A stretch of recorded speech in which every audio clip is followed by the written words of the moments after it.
Ahsanullah master হত্যা মামলায় 23 বছর পর নিজের অবস্থান পরিষ্কার করেছেন মামলার আসামি নুরুল ইসলাম দীপু। তিনি দাবি করেছেন হত্যাকাণ্ডের সঙ্গে তার কোনো সম্পৃক্ততা নেই এবং রাজনৈতিক প্রতিহিংসার কারণে তাকে মামলায় আসামি করা হয়েছে। বিস্তারিত থাকছে গাজীপুর প্রতিনিধি পাঠানো তথ্যচিত্রে।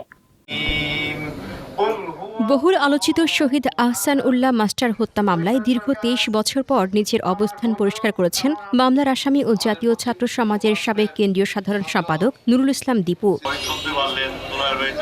রোববার গোপালপুর এলাকাবাসীর উদ্যোগে আয়োজিত মিলাদ ও দোয়া মাহফিলে মুঠোফোনে যুক্ত হয়ে তিনি দাবি করেন, আহসানুল্লাহ মাস্টার হত্যাকাণ্ডের সঙ্গে তার কোনো সম্পৃক্ততা নেই। নুরুল ইসলাম দীপুর দাবি, রাজনৈতিক প্রতিহিংসার কারণে তাকে মিথ্যা মামলায় আসামি করা হয়েছে। এ কারণে গত 23 বছর ধরে তিনি বাধ্য হয়ে প্রবাসে জীবনযাপন করছেন।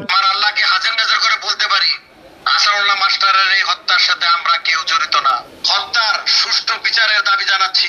আপনারা জানেন, আমার আদরের ছোট ভাই এই শহীদুল ইসলাম শিপু 7 মাস আগে জেলখানায় মৃত্যুবরণ করেছেন। আজকে আপনাদের ছেড়ে অনেক দূর প্রবাসে বসবাস করছে। আমার ভাইয়ের জানাজায় আমরা উপস্থিত হতে পারি নাই।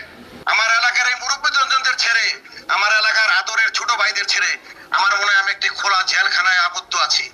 আমার কাছে বিদেশের মাটি একটা জেলখানার মতো মনে হয়। এদিকে দোয়া মাহফিল স্থানীয় বিএনপির নেতাকর্মী সহ শতাধিক মানুষ উপস্থিত ছিলেন। অনুষ্ঠানে নুরুল ইসলাম দীপু সহ হত্যা মামলার সব আসামির বিরুদ্ধে দায়ের করা মামলা থেকে অব্যাহতির দাবি জানানো হয়। একই সঙ্গে মামলায় কারাবন্দী অবস্থায় মারা যাওয়া শহীদুল ইসলাম শিপুর রুহের মাগফিরাত কামনা করা হয়। পরে শহীদ আহসানুল্লাহ মাস্টারের স্মৃতির প্রতি শ্রদ্ধা জানিয়ে বিশেষ মোনাজাতের মধ্য দিয়ে অনুষ্ঠান শেষ হয়।